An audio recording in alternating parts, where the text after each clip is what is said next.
एक छोटे से गांव में अनन्या नाम की एक लड़की रहती थी। उसकी माँ का देहांत तब हो गया था जब वह बहुत छोटी थी। कुछ सालों बाद उसके पिता ने दूसरी शादी कर ली। अनन्या को उम्मीद थी कि उसे फिर से माँ का प्यार मिलेगा, लेकिन उसकी ये उम्मीद जल्द ही टूट गई। अनन्या की सौतेली माँ रमा देवी बाहर से बहुत सभ्य दिखती थी, लेकिन दिल से बहुत कठोर थी।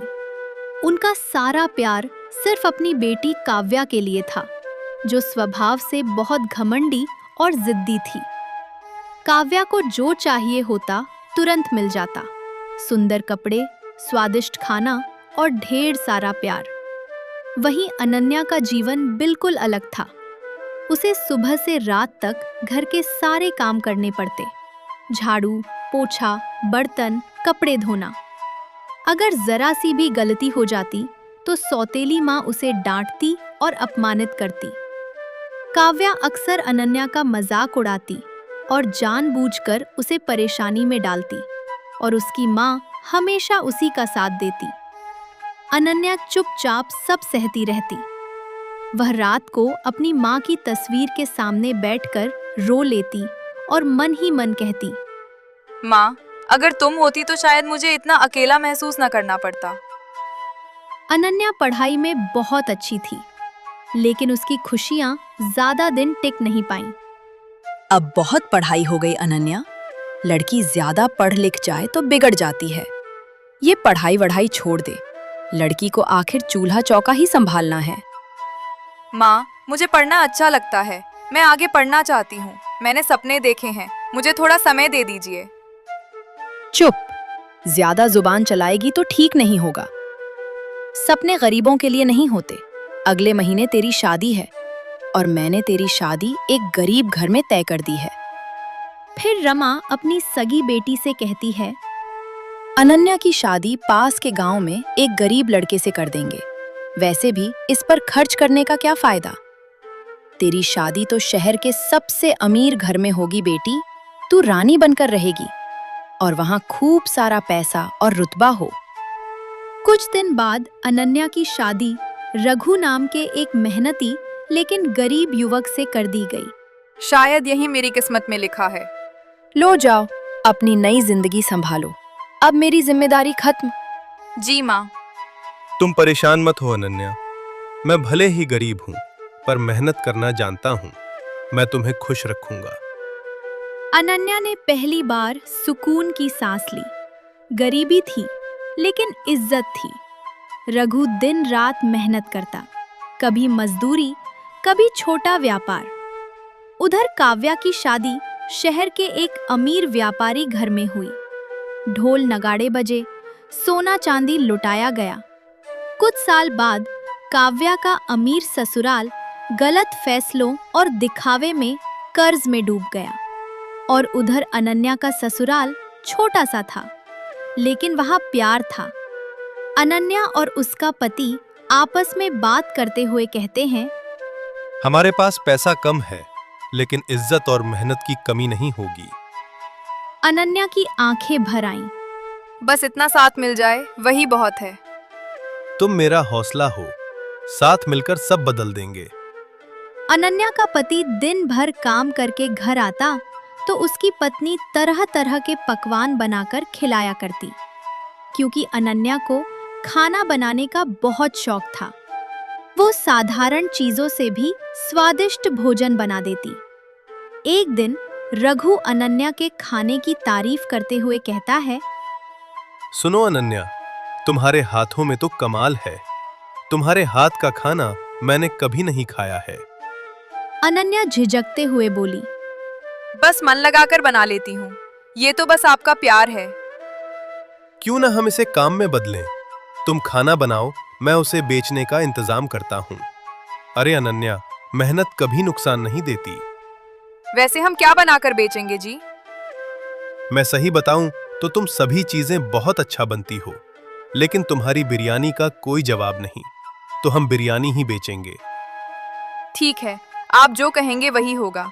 अगर मैं पढ़ नहीं सकी तो क्या मैं आपका साथ दे सकती हूँ? मैं आपका साथ दूंगी और मैं कल सुबह दी उठकर ही बिरयानी बनाना शुरू कर दूंगी। अगले दिन अनन्या और उसका पति गांव के चौराहे पर अपना बिरयानी का ठेला लगा लेते हैं। ठेला खुलते ही ग्राहक आने शुरू हो जाते हैं। अरे भैया रघु, तुमने ठेला खोल लिया, चलो अच्छा किए। वैसे क्या बना रहे हो? बड़ी लाजवाब खुशबू आ रही है। अरे हाँ भैया, आओ गर्मा गर्म बिरयानी खाओ, अभी अभी बनाए हैं। एक बार खाओगे बार बार आओगे, बिरयानी का स्वाद कभी नहीं भुलाओगे। इतना बोलकर रघु ग्राहक की प्लेट लगा देता है और ग्राहक बिरयानी खाते ही बोलता है, बाप रे, इतना लाजवाब स्वाद तो शहर के बड़े होटल में भी नहीं मिलता जितना तुम्हारे बिरयानी का है। मजा आ गया ये बिरयानी खाकर। धीरे धीरे कई लोग रघु के ठेले पर आने लगे और भीड़ बढ़ने लगी। रघु बहुत जल्दी गांव में मशहूर हो चुका था। उनके स्वाद के चर्चा दूर दूर तक सुनाई देती थी। दोनों बिना थके ग्राहक को बिरयानी खिलाते थे। रघु ग्राहक के ऑर्डर लेता और रिया ग्राहक को सर्व करती। शाम तक उनके पास थोड़ी कमाई आई, जिससे वह बहुत खुश थे। उनके चेहरे पर खुशी झलक रही थी। देखो जी, आज पहली बार हमने इतना पैसा कमाया और सबने हमारे खाने की तारीफ की। कुछ महीने बीत गए। रघु का छोटा सा काम बड़ा व्यापार बन गया। गरीब घर अब बड़ा और खुशहाल हो चुका था। अब उनके घर में किसी चीज की कमी नहीं थी। आज जो कुछ है तुम्हारे हुनर की वजह से है। नहीं जी, ये सब आपके भरोसे की वजह से है। यहाँ अनन्या और रघु का घर अब बड़ा हो चुका था और वहाँ दूसरी तरफ काव्य के घर कर्जदार आकर परेशान कर रहे थे। सुनो सौरभ, अब बहुत हुआ, तुमने हमसे समय मांगा, हमने दिया, लेकिन अब नहीं। आज तो हम अपना हिसाब लेकर ही जाएंगे।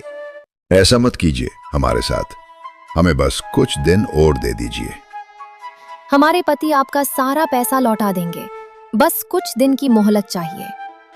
ठीक है, सौरभ तुम्हारी पत्नी कह रही हैं, इसलिए मैं तुम 1 हफ्ते की मोहलत दे रहा हूं। अगर 1 हफ्ते बाद तुमने हमारे पैसे नहीं दिए तो तुम्हारा घर खेत सब छीन लेंगे। काव्या का घमंड टूटता है। उसे पता चल गया था कि चाहे कितने ही बड़े घर में शादी हो जाए, लेकिन जिसके तकदीर में जो होता है उसे वही मिलता है। वह उदास मन से अपनी माँ के घर चल देती हैं।